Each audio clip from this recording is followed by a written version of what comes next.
Kungiyar ƙwallon ƙafa ta Barcelona da Gündoğan sun cimma yarjejeniya kan ɗan wasan na Jamus kuma ya rattaba hannu kan ƙungiyar a yanzu da kwantiraginsa da Manchester City ya ƙare. Barka da zuwa, idan wannan shine zuwanka na farko a tashar nan tamu da na mana subscribe kana ka taɓa alamar ƙararrawa yadda da zarar mu ɗaura sabbin shirye-shiryen mu ko labaran mu za a sanar da kai. Mun gode. Ɗan wasan na Jamus kuma ya rattaba hannu kan ƙungiyar a yanzu da kwantiraginsa da Manchester City ya ƙare.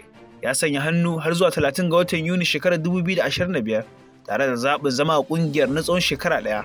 An bayyana kuɗin siyansa akan euro miliyan 400. Nan ba daɗewa, kulab ɗin zai sanar da cikakkun bayanai game da ƙulla yarjejeniya da Gündoğan a hukumance. Gündoğan zai cika shekara 33 a ranar 24 ga watan Oktoba mai zuwa, kuma yana da tarihi a fagen ƙwallon ƙafa. Ya fara wasa ne a ƙasarsa ta Gelsenkirchen a Schalke 04. Lokacin da yake matashi ya ƙare a wani club a yankin Bochum. Bayan haka ya kasance a Nürnberg inda ya fara tasiri a gasar Bundesliga. Sai dai a babbar abokiyar hamayyar ta Schalke 04, Borussia Dortmund, a nan da ya fara zama mashahurin dan wasa inda ya ci musu bugun da kai sai mai tsaron gida, wato penalty, a gasar cin kofin zakarun Turai.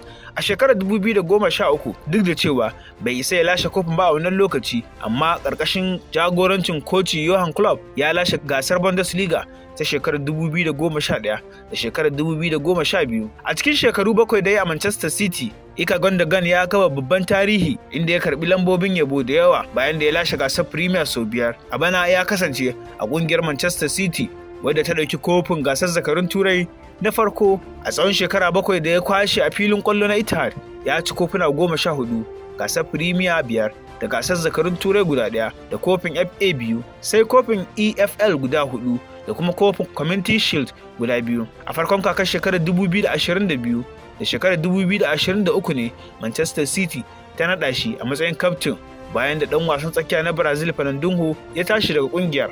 Kuma a yanzu ya isa ƙungiyar ƙwallon ƙafa ta Barcelona, ɗan wasan tsakiya mai kai hari wanda yake karanta wasansa daidai kuma ya san yadda ake saka ƙwallo a raga. Yana ɗaya daga cikin mafi kyawun 'yan wasan tsakiya na duniya a cikin shekaru 10 da suka gabata da kuma a yanzu haka. Gündoğan ya dai sanya hannu da ƙungiyar ƙwallon ƙafa ta Barcelona na tsawon shekara ɗaya. Yanzu yana ɗaya daga cikin 'yan ƙwallon ƙungiyar ƙwallon ƙafa ta Barcelona.